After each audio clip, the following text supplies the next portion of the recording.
आशा करता हूँ आप सब बहुत अच्छे होंगे। मेरा नाम है सिद्धांत अग्निहोत्री, स्टडी ग्लोस पे आपका बहुत बहुत स्वागत है। भाई मैं क्या बोलूँ, यूएस गवर्नमेंट एकदम ठप्प पड़ गई है। क्यों हुआ है बात करेंगे। और पूरी तरीके से आज आखिरी दिन है Dussehra. Happy Dussehra to all of you. तो 40% ऑफ है, डिस्क्रिप्शन कमेंट बॉक्स में लिंक है सारे कोर्सेज पे। तो सेल का आखिरी दिन है, make the best out of it. तो 30 सितंबर रसल टी वॉट जो कि डायरेक्टर एग्जीक्यूटिव हैं, ठीक है, एग्जीक्यूटिव ऑफिस है, प्रेसिडेंट का एग्जीक्यूटिव ऑफिस, जो प्रेसिडेंट बोलेगा वो इन्हीं के ऊपर जिम्मेदारी होती है कि एग्जीक्यूट करे, ठीक है। तो उन्होंने फेडरल एजेंसी को ये बोला है कि सुनो बेटा, शट डाउन कर दो, ऑर्डरली शट डाउन, ठीक है।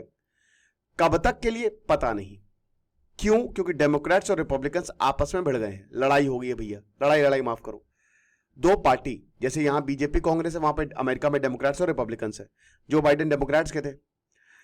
तो अब यहां पे बोला है कि जितने भी इंप्लॉइज हैं, ठीक है, they have to report for shut down related duties. जब तक फंडिंग बिल साइन नहीं होगा तब तक आपको आना पड़ेगा, ठीक है। तो अब इसका मतलब क्या मेरे भाई, शट डाउन का मतलब होता क्या है बताता हूं। हर विभाग को चलाने के लिए पैसे की जरूरत पड़ती है, एग्रीड। तो यहां पे जो स्पेंडिंग बिल है, जैसे भारत में मनी बिल पास कराते हैं अब मनी बिल बहुत इंपॉर्टेंट होता है, बजट होता है बेसिकली। पैसे जो हैं वो सरकार लेती है, ठीक है, कंसोलिडेटेड फंड, जितने भी फंड्स हैं, consolidated contingency public account fund. तो हमारे मनी बिल आप रख ही नहीं सकते, president can not hold the money bill. ये है ना, मनी बिल हमारे संविधान में कैसा है कि इसको पास कराने पैसे की बात है। सबके पैसे कहां से दोगे आप। ऐसे ही अमेरिका में भी आपको ये जो मनी बिल है, मनी बिल तो नहीं कहेंगे, ये जो फंडिंग है ना, इसको पास करानी पड़ती है। और अगर ये पास नहीं होगी तो इसका मतलब बिल अटक जाएगा, इसका मतलब आपको पैसे नहीं मिलेंगे, यानी कि सरकार ठप। पैसे नहीं मिलेंगे तो कोई काम नहीं करेगा, और कोई काम नहीं करेगा तो सरकार चलेगी कैसे, ठीक है। अब यहां पे हालांकि सरकार चलेगी, बिल्कुल चलेगी, बस पैसे नहीं मिलेंगे। तो सारी नहीं, बट कुछ सर्विसेज जो हैं, क्योंकि यहां पे डेमोक्रेट्स और रिपब्लिकन्स आपस में भयंकर तरीके से भिड़े हैं। वैसे ही बता दूं कि काफी हद तक स्पेंडिंग कट की है डोनाल्ड ट्रंप ने, और डेमोक्रेट्स इससे खफा है, ठीक है। तो इसकी वजह से भाई यहां सेनेट में इनके पास बहुमत नहीं है, एक तरीके से 60 वोट्स शॉर्ट है ये। और 60 वोट शॉर्ट होने की वजह से स्पेंडिंग, ये जो बिल है, ये पास ही नहीं हो पाया। अब फिर चीजें वैसी की वैसी ही रह गई। तो इसमें कुछ डिपार्टमेंट जो हैं वो ठप्प पड़ गए हैं। अब डिपार्टमेंट ऑफ स्टेट की बात करते हैं, जैसे वीजा एंड पासपोर्ट ऑपरेशन, ये नॉर्मली कंटिन्यू करेंगे क्योंकि दे आर फी फंडेड। आप पैसा देते हो ना भाई, ये आपसे पैसा ले रहे हैं, वीजा के लिए आप पैसा दे रहे हो, जिनमें अमेरिकन सरकार पैसा देगी वो ठप है।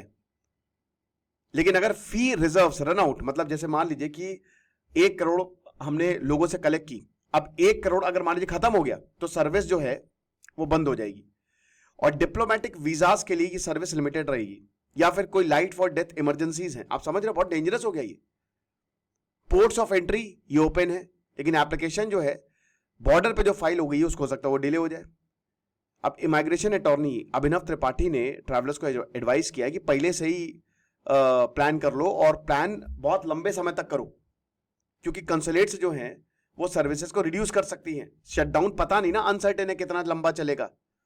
फिर उसके बाद अमेरिका सिटीजनशिप और इमिग्रेशन सर्विसेज ये ओपन रहेंगी, क्योंकि अगेन जो फी फंडेड है, जो आप फी पे कर रहे हैं तो कोई प्रॉब्लम नहीं है। लेकिन बाकी बायोमेट्रिक्स, पेटिशंस, प्रीमियम प्रोसेसिंग, इसमें पैसा किसका लगता है? अमेरिकन सरकार का। ये ठप। कौन कौन से प्रोग्राम रिस्क पे हैं, ठीक है, जो कांग्रेस, भाई जैसा मैंने बताया, जो सरकार फंड करेगी, कांग्रेस कांग्रेशनल फंडिंग पे जो भी रिलाय करता है वो सब ठप है, ठीक है। अब इसमें ई वेरीफाई भी होता है, that will also be suspended. तो अब यहां पे alternative remote I-9 verification process है अगर ई वेरीफाई ना हो। डिपार्टमेंट ऑफ लेबर की बात करते हैं तो सारे ऑपरेशंस ठप। इंपैक्ट क्या है कि जो एम्प्लॉयज है, जो नए लेबर कंडीशन एप्लीकेशंस है वो नहीं फाइल कर पाएंगे। अब H1B फाइलिंग्स के लिए आपको ये चाहिए, ग्रीन कार्ड प्रोसेस है, ये बंद हो जाएंगे, परमानेंट ग्रीन कार्ड, क्योंकि इसमें सर्टिफिकेशन की जरूरत पड़ती है। फ्लैग ऑनलाइन पोर्टल ऑफलाइन चले जाएंगे तुरंत। तो जो पेटिशंस हैं, ठीक है, वो बहुत लंबी हो जाएंगी, पेंडिंग रहेंगी वो। इमिग्रेशन और कस्टम एनफोर्समेंट की बात करें, they will continue as usual. Court focus की बात करते हैं तो इसमें जो अटॉर्नीज है, they will prioritize the cases of detained individuals, की जो डिटेन्ड है, मतलब भैया केस चलेंगे कि नहीं चलेंगे, स्टूडेंट और एक्सचेंज विजिटर प्रोग्राम्स ये भी ओपन रहेंगे, SEVP। तो इसका असर क्या पड़ेगा? भाई जाहिर सी बात है, सारे जो एम्प्लॉय को पैसे मिलना तो मिलेंगे नहीं। कुछ 18 लाख एम्प्लॉय हैं, उनको पैसे अब नहीं मिलेंगे। जो सरकारी, जहां से भैया भारत में तो सरकारी नौकरी कर ले, सरकारी नौकरी कर ले, वहां नहीं है। सरकारी नौकरी पे इतना कोई फोकस देख रहे हो भाई? 7 साल बाद शटडाउन हुआ, शटडाउन होता रहता है अमेरिका में, ऐसा पहली बार नहीं है। लंबे समय तक चला तो प्रॉब्लम है, फिर तो इकोनॉमी का भत्ता बैठ जाएगा जब पैसे ही नहीं आएंगे। पैसे हैं, पैसे ऐसा नहीं कि आप ये पैसे बहुत अमेरिका के पास, पैसे इतना पैसा है कि क्या बताए, लेकिन ससुर पैसा दे नहीं रहे, है ना। पैसा क्यों? क्योंकि कानून है कि पहले बिल पास कराओ। और ये देखिए, बिल पास कराना भी जरूरी इसलिए होता है कि कल को अगर मान लो सरकार, तो फिर अगर मान लीजिए बोला कि ठीक है कोई बिल की जरूरत नहीं है, कोई भी अगर मान लीजिए देश है, जैसे भारत में भी बोले कि कोई बिल की जरूरत नहीं है, भाई अगर कोई बिल की जरूरत नहीं है तो सरकार तो फिर पैसे किसी भी चीज के लिए निकालती रहेगी।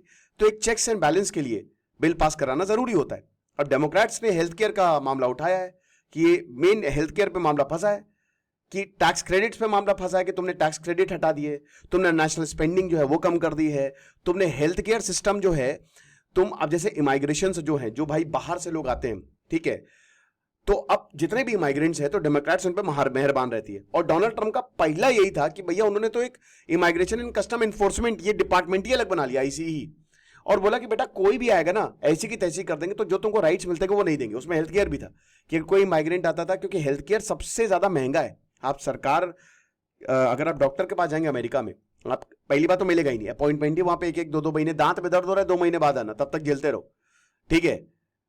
तो यहां पे अगर आपको एक बार डॉक्टर के पास जाता ना तो आराम से 50-60 हजार 1 लाख रुपए गए। तो इसीलिए इंश्योरेंस होता है। तो हेल्थ केयर पे डोनाल्ड ट्रंप जो है वो इमाइग्रेशन पे शिकंजा कस रहे हैं, और डेमोक्रेट्स यही बोल रहे हैं कि तुम्हारी ऐसी की तैसी। अब बेटा गेंद हमारे पाले में है, क्योंकि यहां पे 60 से ऊपर सीटें हैं, नहीं सॉरी 53 सीटें हैं यहाँ पे डेमोक्रेट्स के पास, 47 है यहाँ पे आपके रिपब्लिकन्स के पास, तो मेजोरिटी है यहाँ पे डेमोक्रेट्स है। और अभी मिड टर्म इलेक्शन होने वाले, उसमें डोनाल्ड ट्रंप की और बैंड बजने वाली है, ठीक है। तो 60 वोट, मतलब 55 ही वोट मिले, 60 चाहिए तो मिले ही नहीं। अब सबसे बड़ी बात यह है कि शटडाउन ही कब तक चलेगा? भाई ये एक बहुत वाजिब सवाल है, पता नहीं कब तक चलेगा, क्योंकि सब बंद पड़ा हुआ है। और इसमें कितने जो सरकारी नुमाइंदे वो खतरे में हैं, उनकी नौकरियां जा सकती हैं, जा ही रही हैं। अब क्या उनको सरकार नौकरी करेगी? भाई देखो, सरकार नौकरी तो नहीं छीनेगी मुझे नहीं लगता, लेकिन आपको काम करने आना पड़ेगा, काम तो करना पड़ेगा, बिना पैसे के काम करिए चाहे जैसे काम करिए। दिक्कतें हैं, हो सकता है कुछ घंटों में ही खत्म हो जाइए, खत्म हो जाएगा, क्योंकि डेमोक्रेट्स को भी पता बहुत लंबा शटडाउन नहीं हम कर सकते, लोग सड़कों पे आ जाएंगे, वैसे ही लोगों का दिमाग खराब है। लेकिन डोनाल्ड ट्रंप के ऊपर शिकंजा कसा है, देखेंगे क्या होता है। आपको क्या लगता है मुझे कमेंट बॉक्स में बताइएगा। Thank you so much.